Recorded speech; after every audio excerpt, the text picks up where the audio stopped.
Hi guys, and welcome to a new episode of Brave Dog Training Online's Women Power playlist. Yay! I'm Anita. I help you build a trusting relationship with your dog to overcome fear and reactivity. And today we're going to talk about a topic that relates to me, and it is kind of a hard topic, but I just wanted to share with you and give you a little heads up, maybe because it applies to you too. And that topic is, what if I choose the wrong dog? So have fun.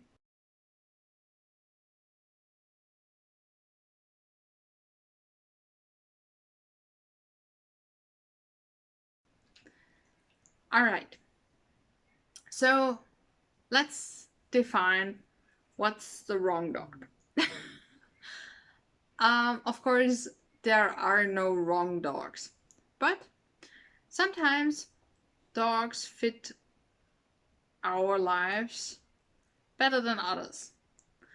And sometimes there's real chemistry and we understand each other, and all is just one happy unicorn level. I don't know if you're a gamer, but those of you who are will understand that. Those of you who are not, it's something very, very special. So everything is easy. Everything just works like this. Everything is no problem at all. And that's what it feels like when it really fits. Unfortunately, my first experience was Sammy. And those of you who have seen pretty much any video I have uploaded until now, he is in the intro. He's that fluffy, cute little fur ball that runs into the screen, and he's just adorable. That said, I love him very, very much, and I'm very grateful he's with me, because I wouldn't be where I am now. I wouldn't know as much as I know if it weren't for him. So I am very grateful that he was my first dog. He is my first dog. But that said, we are really not a good fit. Because we are both highly sensitive. We are hypersensitive. And while that is amazing in some cases, because two hypersensitive individuals understand each other. They really do. But in our case, it's very difficult because I feel his fear. I really do. It's not like I'm just seeing it and I can relate to it. No, I really feel it. I feel it as if it were my own. And I am so sad for him whenever he gets scared. And that's often because he's scared of insects, for example. And in summertime, that is kind of a problem because we have a lot of insects. And he gets scared a lot. So every single time, it breaks my heart. And that increases my stress level, of course. And he feels my increase in stress level. And of course, that increases his stress level. So you see, this is really not a good cycle. And as much as I know today, I would not choose such a sensitive dog anymore. I think it's not a good fit for me. And especially not with fear issues. But he's with me, and I chose to follow through. And you have a choice. You do. It's either you choose to rehome your dog because it isn't a great fit and your dog will never thrive in your home. And that's very sad, but sometimes we have to choose that. Because, for example, if a dog is very scared of men and he gets adopted into a household with, let's say, 4 men, and the dog is constantly terrified because the source of his fear is constantly running around, triggering the fear response. That dog is very likely not going to live a happy life. And living in terror is not anything that should be an option. So, in those cases, I would highly recommend to think about a new home. But very often we realize, okay, we're not that great of a fit, but we decide to follow through. And that's the second choice you have. And if you choose to follow through, it gives you a great opportunity to get creative. Because, yes, we might have to change our expectations and our routines and maybe our living arrangements and where we live and how we live and all those things and our day-to-day routines and pretty much everything we can think of. For example, when Sammy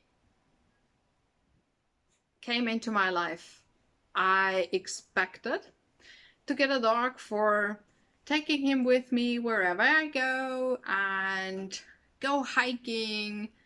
And those were actually the 2 activities I wanted to do with my dog. Pretty much nothing else. He had to be fine with my cat, of course, but I didn't want to do any sports or anything like that. I just wanted to do those 2 things. Take him with me wherever I go and go hiking. Both of those things are absolutely not possible. It's not possible. With Sammy, this is not possible. It will never be, and I'm fine with that. In the beginning, I was living in a city and he could not cope. It wasn't possible, he was just too afraid. So I took him for a 30-minute drive every single day so he could just have a nice walk. And recently he has decided that he is no longer up for walks. So that's fine too. And yes, we cannot go hiking together. It's absolutely not possible. Mostly because of his health issues. It's not mental, it's really his health. But okay. But that doesn't mean that we cannot pick a nice nature spot where we can go together and just enjoy the scenery and sit around and just relax together. We can do that. That works. And he's fine with that after a lot of training, but he's fine with that. And so we compromise. And that's what you can do when you decide that, yes, you aren't a good fit, but you're going to follow through. It will make you creative, you will find compromises, and it can still be an amazing life for the both of you. That said, I just wanted to encourage you to make the decision that feels right to you, that feels right in your heart, and let nobody talk you into something you don't want. And yes, if you have to give up your dog, it's really shitty. It's shitty for you, it's shitty for the organization, it's shitty for the dog. But it will eventually have a nice outcome if you're careful with it. So even a hard choice can be a good one. And it's yours to make. Yes, if you are asking somebody for guidance, then you can, of course, listen to that somebody. But everybody else, really, it's not their business. It's yours. And that's why I wanted to share that with you. Because if we try to obsessively pick the right dog and we end up with the wrong one, we will beat ourselves up, and that is really no use to anybody. So don't do that.